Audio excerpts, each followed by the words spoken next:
So welcome everyone to today's seminar, actually the last one in this quarter. We will have another great one coming quarter. We already have lined up all the speakers. So there's this poster here which you will find also at the end of the room. So pick one up, distribute wherever you can, so we get a great turnout next quarter. Okay, so it's a pleasure to introduce today's speaker, Colin Campbell, who grew up originally in the UK and then came to the US a couple of years ago. And he is a senior reporter at Polygon, which is a website that provides news, culture, reviews, and also videos about video games in general. And he has actually been reporting on video games since the 1980s, so he's been around for a long time. And so fittingly, he also got in 2011 an award, namely the Games in Media Legend Award. Besides his professional work on writing games, he's also writing novels. One of them is called Piranha Frenzy, which deals with corruption in games journalism, and so which kind of also I think is a nice lead-in into today's talk and its topic. And so without further ado, welcome, Colin. So as you said, my name is Colin Campbell. I work for Polygon. It's owned by Vox Media, which also publishes The Verge, Vox, SB Nation, and those sorts of websites that you might be familiar with. I've been writing about video games for a while now, and I want to talk today about the connection between video games, politics, and the media. For a long time, by politics, I don't mean presidential elections or international affairs. I just mean the place of the individual in the world, the individual's view of the world, and how they can change it personally through art, through media. My central point, I suppose, is to show that for a very long time, video games have had almost nothing to say about the individual, but in the last few years, that has changed enormously. Video games now are saying a great deal about the individual, about society, and that has had some unexpected repercussions, which I hope to investigate. I think this is a movement that we're going to see more and more of in the years ahead. So I'm going to talk about myself for a slightly extended period because I wanted to sort of cast a light on how the video games media sort of was born and where it came from and where it's come to now. I'm one of a tiny, tiny number of people who were paid to write about video games in the 1980s and are still doing so today. Actually, I met the only other person that I know who's still doing this. He also is from Britain. He also lives in the Bay Area. And we met at an Xbox event a few weeks ago, and we were both like, people are still paying us to do this job because it's kind of an idiotic way to make a living. I sit at home, I play video games, I talk to people who play video games, and people pay me money to do that. And they have been doing so for the last 30 years or so. It does sound like a dream job. I get it all the time, like the barber or whatever. Really, you play video games? But even though it is an attractive way to make a living, it does have its downsides. For one, it doesn't pay very well. And it's a lot harder work than it looks. There's a lot of travel involved, a lot of late nights. If you're reviewing a game, you've got to finish it before you write about it, and sometimes that can be an extremely frustrating experience. And also, it's sort of annoying because people deny that it's journalism at all. They'll say, how can writing about video games be counted as journalism alongside somebody who's in a foxhole in a war zone, or somebody who's exposing the corruption of politicians? And they've got a fair point. It's not journalism in that sense, but it's journalism in the sense of we're writing about something that is important to our culture now, that is changing rapidly, and that is important to individual people, and very important to individual people. A lot of people in games journalism, though, tend to drift off. They'll go off into other journalism verticals, or they'll go off into management, or they'll get a job in PR working in the games industry, which is a general route that people go through.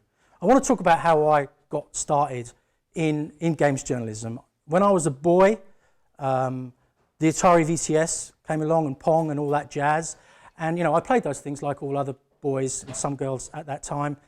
And when I talk to game developers today, they always have the same sort of narrative, which is the first time I saw a Mac II, an Apple II, or a Sinclair Spectrum, I was in love, and all I wanted to do was program. I didn't feel that at all. Computers were totally alien to me. I had no great interest in them. I was amazed that you could waggle a joystick and things would happen on the screen, but it didn't charm me in the same way that it's charmed people who've gone on to make games. But what I did love were arcades and arcade machines, and I played, all the greats like Space Invaders and Galaxians, and this one, which I love. There is still a Defender where I live in Santa Cruz on the boardwalk, which you can go down and play.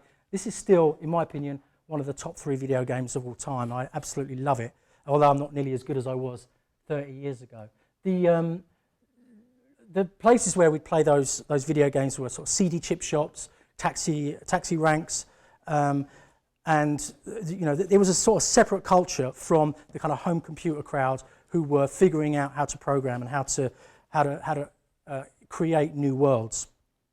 But I spent my last year in school in England at that time. The minimum age for leaving was 15, and I spent that year playing Frogger in a laundrette. The tutors at my school weren't particularly impressed with that. They declined to invite me to carry on with further education, and I went out to get a job. I wanted to work in journalism. I wanted to get a job as a reporter. And in those days, you didn't have to go to university necessarily to get a job in journalism. If you could write a press release and make tea and not complain about it, then you could get a job. So I tried to get jobs on local newspapers and dry periodicals, and I didn't have any luck at all. But I finally got a job on a little weekly newspaper that got sent out to all the little mom and pop stores that were selling computers and computer games and computer software, and it was called Computer Trade Weekly, and they let me in because I sat in the interview and talked about Defender and Frogger and how I knew all these games, and they were like, yeah, fine, come on in. So that was my start in journalism. I knew nothing about what I was writing about. I remember the first job I was given was to write about a bunch of companies who were exhibiting at a big trade convention in London. It was like, find out what they're doing and write about it. So they gave me a list, and I got on the phone. And this is the days of typewriters and dial phones and galleys and all that stuff. And I started with I called up a company called Amstrad, big company in England. They made hi-fis. And I said, oh, hey, Mr. PR person, what are you doing at this big show? And they said, oh, we're going to be launching a thing called the PC 1512. So my first question in games journalism was, what is a PC? I had absolutely no idea what I was writing about. But I'd sort of managed to stumble into the biggest growth area in the history of the magazine business, which was computer and computer games magazines in the 1980s and the 1990s. These things in those days, some of you will remember, were as fat as telephone books. The magazines were bringing in advertising at maybe $1,000 a page. This is in the UK, much, much more in the US. They were 65% advertising, and people like me were paid to fill up the other 35% of the magazines. And you'll remember quite a lot of those PC magazines back in those days would have a video game section sort of in the back or in the middle. And that soon spun out into their own magazines. This was the era of wonderful computers like the Atari ST, the Commodore Amiga, and of course IBM compatible PCs, as well as games consoles like the Nintendo and the Mega Drive, Genesis. For me, though, in those first few days, I just saw it as a stepping stone. I just wanted to write about something interesting like movies or sports, music. But I soon figured out that actually video games are in and of themselves a really interesting thing to write about. They're created by interesting, fascinating, driven people. They're part of a rapidly evolving technology. They're artistic and creative and visual. But most importantly of all, they're always about something else, always. So it doesn't matter whether that's sports or war or falling bricks or mushroom kingdoms. They're always about something else. And so you sort of use them as an outlet to talk about bigger issues. So games, for me, were always great for writing about other things as well. I mean, I love the games themselves, and I came to love playing with them and playing with computer games. But one of the things that games, and I didn't write about in those days, was anything sort of political or dangerous or interesting outside of the kind of fantasy worlds that games inhabited.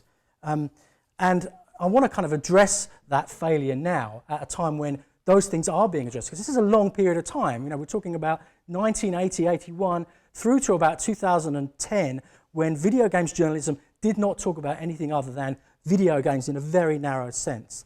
I remember in the late 80s, I worked for a computer magazine, and I wanted to write a story about how computers were being used by the British government to sort of spy on, for want of a better word, to spy on people in West Belfast. This was the time of the Troubles, and I had a personal interest in it. My family are from Belfast, so I called up people on the Fool's Road, and I called up Sinn Féin, and I called up the British government, and to talk about how computers were being used. And I took the story to my bosses, and they almost crapped themselves. They were just like, there's just no way we're running this story. And they couched it in, this isn't really right for our audience, but really it was sort of editorial cowardice. The way they saw it was, what we do is advise consumers about things to buy and things not to buy. This game is awesome, you should buy it. This game is terrible, you should avoid it. We were basically consumer guides, we were reviewers rather than being critics.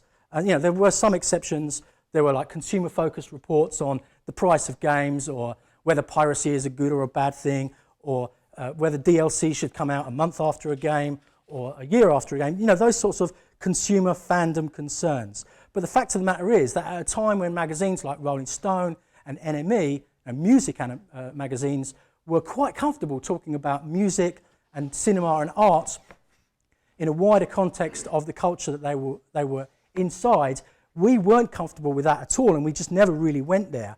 And we were much more like, I don't know, gardening magazines or car magazines than we were about magazines that addressed the culture that we were a part of. And I think it was a failure on our part. We saw games as being just simply this hobby.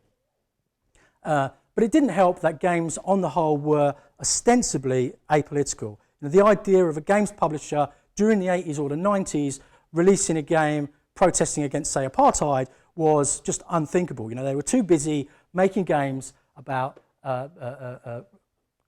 mascots jumping around platforms and simulations of shooting games and all that stuff. So they had no interest in games that said anything interesting. So this is an exception. This is a game called Deus Ex Machina, which came out in the late 80s on the Sinclair Spectrum, and it was made by a team in England that were very well known, very successful, but this game kind of broke them. Now, this was a game that was all about the human experience, all about going through life, the 7 ages of man and all that stuff, and it was a marvelous piece of philosophical multimedia, and it got a lot of coverage in the games media, and it completely failed. It died a death. And it still today is a kind of like emblematic of the interest that consumers had in those days, really in just shooting stuff and not in anything that was anything more sophisticated than that. The games consumers in those days were basically boys or young men in their teenage years, and their interests were extremely narrow. But all games are political insofar as they represent the sort of prejudices and the worldviews of their makers. If you look at the games were made, generally speaking, by young white men.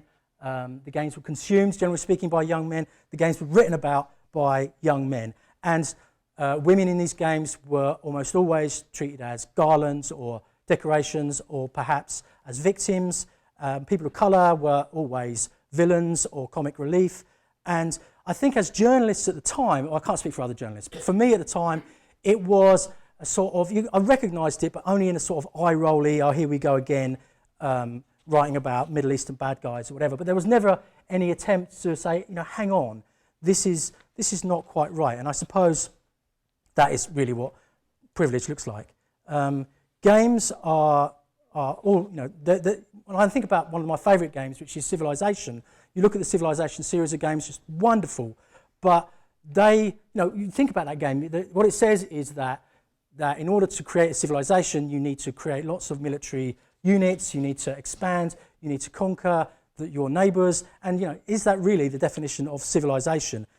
Probably not. I was reading an article recently about SimCity and how that game was made, here in Silicon Valley, and it's essentially an argument for low taxation and leave the individual alone and small government and all that sort of stuff.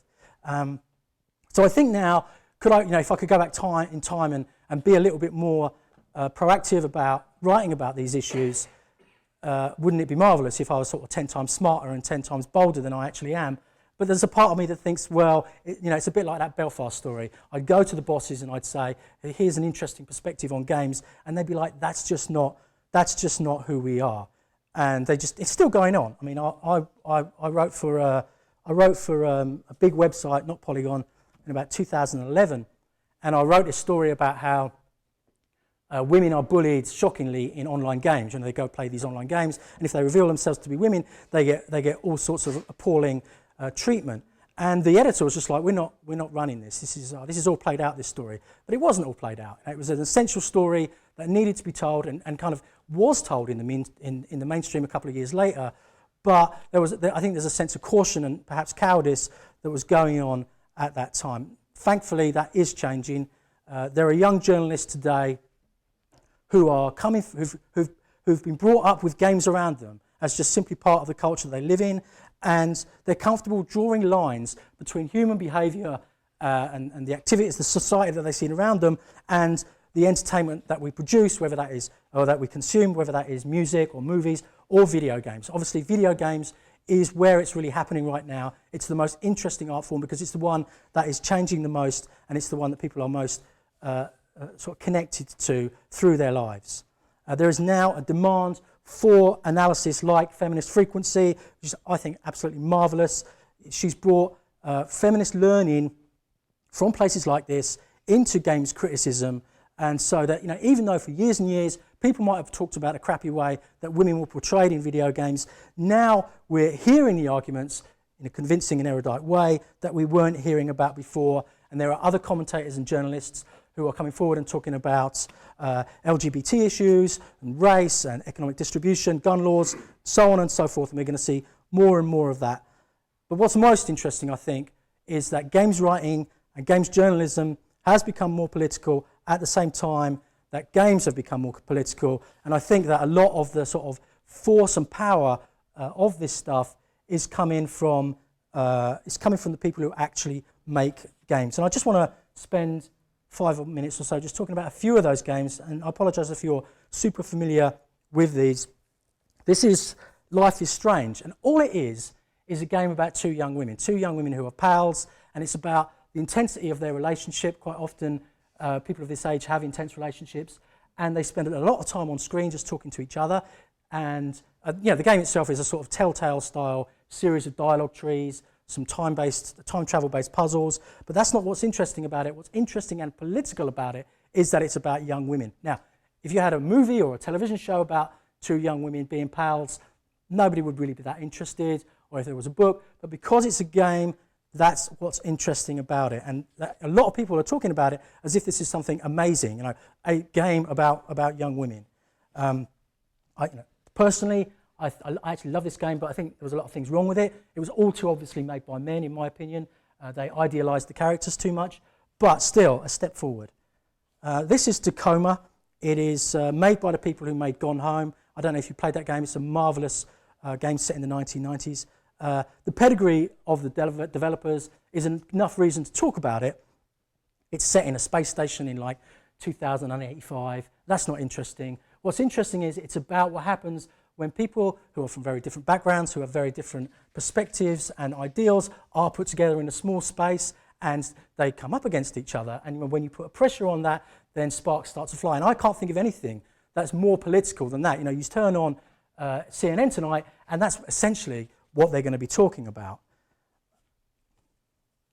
This is a story that I wrote about an organisation which wants to publicise the danger of nuclear weapons. You know, where are these things and who's looking after them and what's going to happen if something goes wrong? An excellent question. And rather than going onto YouTube or handing out leaflets, they're saying, let's find somebody, let's have a contest, let's find somebody to write a game that's going to speak to this issue. So political organisations are coming to video games and spreading their message through the format of video games, because I think, and I'm sure some of the people who've come here to talk before me, they have a special sort of power to get messages across. You're inside the experience, you're making the decisions that people who might be in these positions of power are expected to make.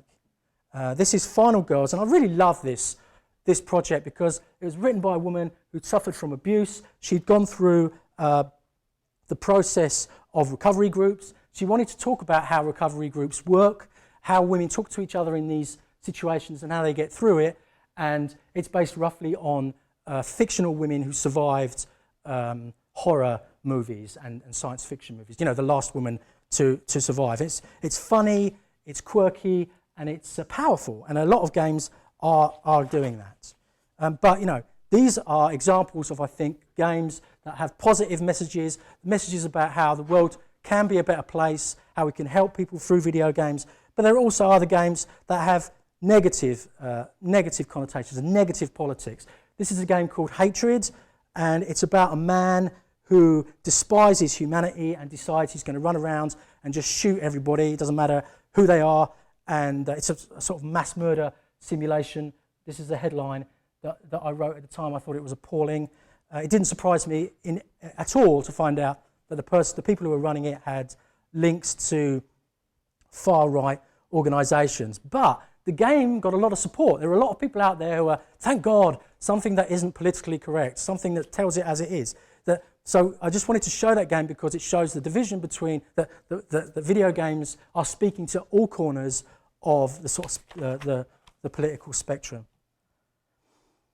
So now I want to talk about how the games industry itself is set up in a kind of political way. And if you can imagine, of course you can imagine, but a square with these sort of four corners that come together in the middle. First, there's the big old game companies, and these are inherently conservative. I don't mean they're worried about Planned Parenthood or big government. They're conservative in the sense that they don't want anything to change in terms of the culture that we live in. Any kind of change is bad for their business. They're planning 3 to 5 years ahead, and all their business is predicated on what people like, what they enjoy, what they consume.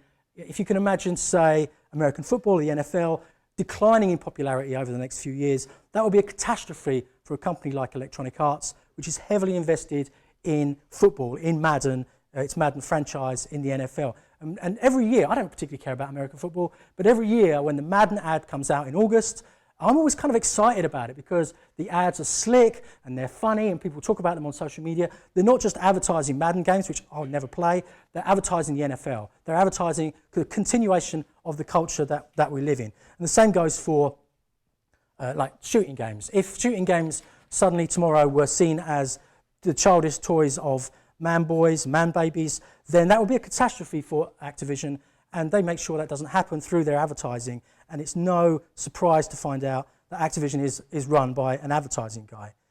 So their political caution obviously favours the status quo. They only change things when pressure is put upon them by consumers and by the media. And we're starting to see that at the moment, where for the first time we're seeing female characters, women characters, who are lead characters, who have power, who are not just simply there as sex symbols. This is something that wasn't happening even 5-6 years ago.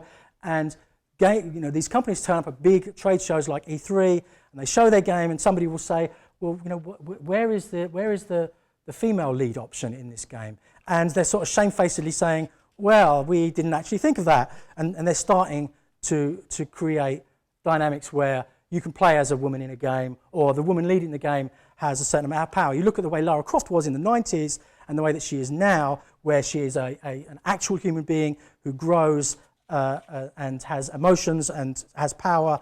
That's a really interesting change from where we went from before.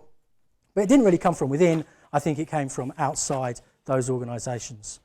At the other end of the spectrum, you have indie developers. And these are individuals or small teams who have a vision for a kind of a game that they want to create. Usually, it could be just a puzzle game or whatever, and they're looking to make their way in the world, they're looking to make money, but some of them are making games that represent themselves, represent their ideals, represent their personality or their particular place in the world, which is not the same as traditional game developers. And they are progressive in the sense that they're saying, the world as it is not to my satisfaction. Here is a game that is arguing for a change in the world as it is, or at least here is a game that shows you how my life is different from your life. And I think these games are vastly more influential than their sales numbers. There's just a list of them here. I'm not going to go through all of them. You may have come across them in talks like this before. But they have opinions. And these games' opinions are not necessarily complimentary about the status quo. And they raise issues. They get people's hackles up, or they get people saying, yeah, I agree with this. They are talking points. And these games are coming out of a changing in the people who are actually playing games. People who were brought up playing games, who aren't those sort of lads who were playing games in the 80s and 90s. This is 2016, and they're saying, I want to use this as a platform to talk about myself and to talk about my place in the world, or to talk about problems in the world, like homelessness, for example, in Cartlife, or the plight of people in war zones in this war of mine. That's a game where you are basically trying to survive. You're not like this mighty warrior. You're just somebody who's starving to death, who's sick, and who's living in a war zone. It's extraordinary. Independent game. Indies are independent, but more than that, they are individuals, and I admire them because they're projecting themselves into the art that they create in a way that just hasn't happened before. And so this takes us to the third part of it, which is the media, which is where I work. The media is not part of the games industry. It's its own business. It's not there to sell video games or to project how awesome the video game industry is. We do that to a certain extent, but it's not really our role. Our role is to create audience, and by creating an audience, we create advertising revenue. It's as simple as that. Some journalists will run stories, and you've probably seen them along the lines of 20 games that will make you wet yourself, and those stories will get plenty of traffic. And other journalists will run stories where they sit down with creators and they're interested in talking about the game's place in the culture. Generally speaking, most websites will do a bit of both. Certainly Polygon, we don't do stories about people wetting themselves, but we do stories that are populistic and those that are relevant to the culture. And even in my career, I've certainly churned out my fair share of rubbish.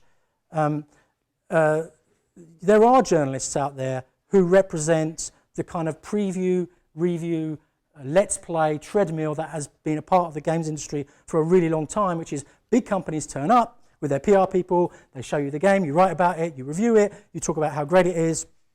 But more and more, we're seeing game writers who are interested in talking about games and their impact on the culture. Now, when I get a game that talks about some particular aspect of the world, like homelessness, for example, I'm interested in writing about it. I'm interested in writing why the person who made the game wanted to make that particular point. These make really good stories, and they generate opinions. And the opinion that often comes out from the media is, let's have more games like this, because it's different from all the other stuff, the space warriors running around squishing aliens that we've been playing for a long time.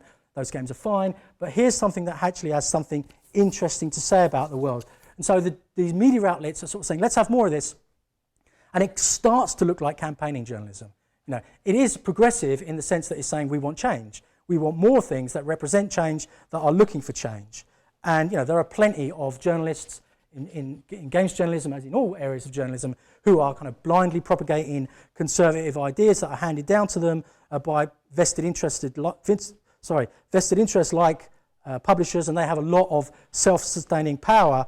But as these new perspectives gain ground, they start to take root, and the media is kind of taking these great ideas from independent developers and sort of carrying them over to consumers. Consumers are saying, "Wait, this is new, this is different. This speaks to me in a way that hasn't been spoken to me before," and so it kind of grows within games journalism, and it's a representation of this is the fourth political part of the games industry, which is consumers. And consumers are changing, enormously. What they want is changing enormously. A few years ago, you would, sometimes consumers would be very vocal about, say, downloadable content. Why isn't this part of the game itself? Why am I paying extra for it? Why do games cost $60? How is it that the creator has the final say about how these characters that I care about die or live or whatever? But these are consumer fandom concerns, and if you can call them politics at all, they're very much at the outer edges of politics. And I think in the last 3 years, we have seen an enormous change come over the shape and the tone of the debates coming from consumers. Now, there's only one political movement that's ever come out of, or with a name that's ever come out of games consumers, and it's called Gamergate, and you've probably heard about it. It is a ferocious reaction to all the stuff that I've been talking about here today, the sort of widening of the demographic of people who play video games, of how video games address the world, of how writers like me write about the world. It sees this change as a threat to their status quo, their position as the consumer that is most slavishly marketed to and seen to by the games companies. And their version, their narrative of how what's happening here is a conspiracy. That the conspiracy is that progressives, feminists, for example, are coming into games from the outside and are saying, you know, we're going to change video games and we're going to make them reflect our ideals, and that reporters, journalists, the games media are in cahoots with this conspiracy and have been corrupted by this conspiracy. Now, as I've said, the media definitely covers progressive games because they're interesting, because they're from interesting people, because they have interesting things to say. But, you know, we still cover games about running around shooting people. We still cover Madden. We still cover cute platform games. But for them, their belief is that the media is motivated by political bias and they're inherently corrupt. Now, the sordid details of where Gamergate came from, I'm not going to go into that here, but when you look it up on Wikipedia, or if you're familiar with it, you'll understand where it's really coming from. And their distrust of the media is at least equal to, but probably not equal to, the loathing that they have for anything that seems progressive, that for anything that address, say, feminism or race or economic disparity. They just despise all that stuff. It's interesting that Gamergate quickly attracted some culture warriors from the right. There's the irony, is that these people who hadn't really been interested in video games at any point up to this point were suddenly super interested in video games and the rights of Gamergaters to play the games that they'd always played and just the games that they'd always played, and there was no reason for games to change at all. There were some tactics like online abuse, doxing, and even death threats, and these were tactics that were picked up by the mainstream media. And it's interesting that the mainstream media saw this for what it was, which was a large number of misogynists bullying a small number of creative women who were just trying to create art. And it's even this week they're harassing a woman at Nintendo over God knows what crime that she has apparently committed. But it's identity politics for the first time coming out of games or being transposed onto games. It's a reaction from these lads who have always been catered to by the games industry and who've always been told you're the only people that really matter to the games companies, and suddenly that's just not the case anymore. Games are, to put it in the most kind of crassly pat terms, games are for everybody now. And it's been around for a really long time. I mean, under the surface. I can remember sitting in meetings, there was a game that came out and it talked about, it was about gods. You could play as a god and you could run around as these gods. And it picked up it portrayed Hindu gods and goddesses as well as sort of Nordic gods and goddesses and those sort of dead religions. And didn't make fun of them, but sort of made light of them. But there was no sign of any Christian icons or Islamic icons. And some Hindus were like, this is outrageous, this is wrong. And I made the same point. But there were people in the editorial meetings where I was working saying, what is the problem here? They're just games, they're not important, it doesn't matter. Well, they're not just games. They do have a political edge to them. All games have a political edge to them.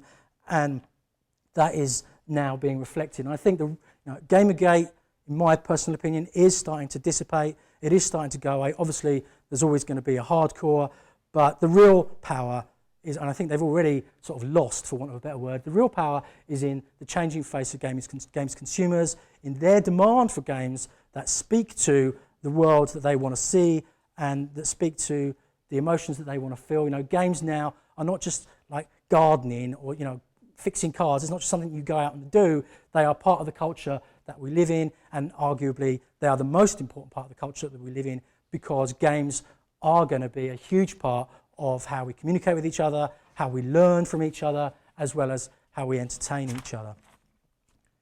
So I'm going to start to wrap up now.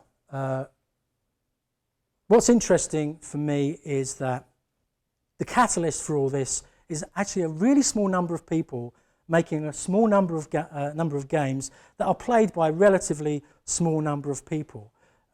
But they have a massive influence on consumer views, on the media, and even on games publishers. You know, that Life is Strange game that I showed you earlier is published by a big Japanese, very conservative company. Nintendo has introduced a female version of Link, not a very good one. You know, she's got a ponytail and she's got a dress, but still, it's a very conservative company saying there's a problem here and we need to do something about it.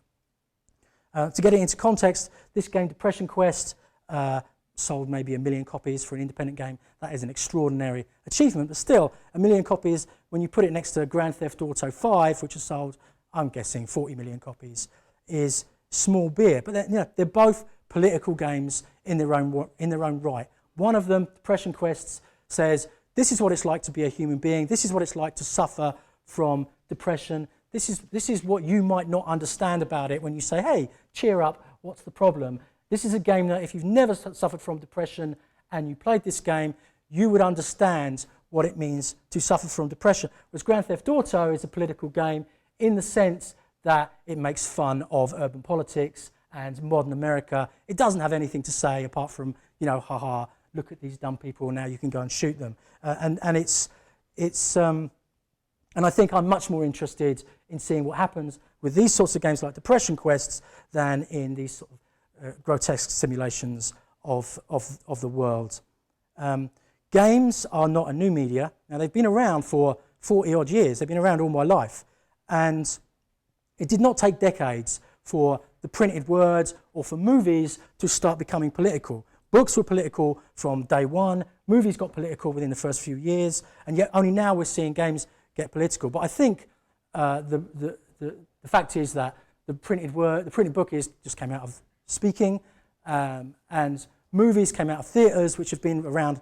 Both of those things have been around forever, whereas games just came out of nothing. You know, they came out of oscilloscopes, and it's a technology on which it has taken us, or game developers, a long time to project themselves and their ideas onto. And I think it's a very difficult thing to create a game where you're wandering around and you're interacting with things, and to have that say something. It takes a lot of skill, and most of the time, I think game developers fail when they try to do it, but those that succeed, I think, succeed very well.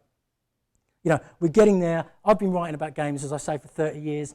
This is by far the most interesting period of the games industry, because finally games are saying something. They're saying the world can change, we can change the world, and you know, here is a perspective that you might not have thought about before. Now, it's interesting that games in the past have always put you in the shoes of somebody else, and generally that somebody else is somebody powerful. You can fly, you can shoot foreigners, you can do things that are powerful. But games now are putting you in the shoes of somebody who is vulnerable. What is it like to be grossly overweight? Or what is it like to be in a wheelchair? What is it like to be in a refugee camp? Now, these are interesting questions that you could find out from reading somebody's memoirs, or you could find out from going to look on the television. But how amazing is it to find out through playing as that person? And with the coming of virtual reality and that kind of all-encompassing technology, I think we're going to see this more and more in the future. And that is it from me. This is my contact information, and you can get hold of me if you want.